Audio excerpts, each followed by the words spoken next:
இவன் நிம்மதியா படுத்திருக்கான்? சண்டை போட்டு வேற ரொம்ப நாள் ஆச்சு. வேற ஏதாவது ஆரம்பிக்கலாம். டே சபரி, என்ன பண்ற? சாரி தெரியாம கூப்பிடப்படுத்திட்டேன். அதெல்லாம் முன்னாடிமோ அப்படியெல்லாம் நான் உன்கிட்ட இருப்பேன். நான் சொல்லு. சரி, ஏன்டா இவ்வளவு பதட்டமா உட்கார்ற? ஒண்ணு இல்ல, சொல்லு. மத்தவங்க எல்லாரும் சரக்கு அடிக்கிறாங்க, தம் அடிக்கிறாங்க, பொண்ணுங்க கிட்ட எல்லாம் பேசுறாங்க. ஆனா இத்தனை வருஷம் நம்ம இருந்திருக்கோம். ஆனா நீ ஏன் அந்த மாதிரி எதுவும் சரக்கு அடிச்சது கிடையாது, தம் அடிச்சது கிடையாது, எந்த பொண்ணுங்கிட்ட பேசியும் நான் பார்த்ததே இல்ல. நானா பேசல. எடா ஒண்ணு இல்ல, இந்த மாதிரி இருக்கிறதே வந்து ரொம்ப பெரிய விஷயம்டா சபரி. நான் உண்மையாவே ரொம்ப லக்கிடா. எனக்கே சில சமயம் உன்னை திட்டமும் சங்கடமா இருக்கும். அவன் தான் எதுவுமே பண்றது இல்ல, ஏன் நம்ம இப்படி சண்டை போடுறோம் அப்படின்னு இருக்கும். நம்ம சின்ன வயசுல இருந்தே அப்படிதான். 8 வருஷமா நான் உன்னை பாக்குறேனே, நீ அந்த மாதிரி எதுவுமே பண்ண மாட்டேங்கிற. ஏன்டா? ஏன்னா அதான்.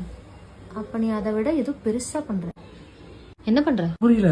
அதை விட நீ ஏதோ பெருசா பண்ற. எதை விட? இந்த 3த்தையும் விட என்ன பண்ற சொல்லு. நான்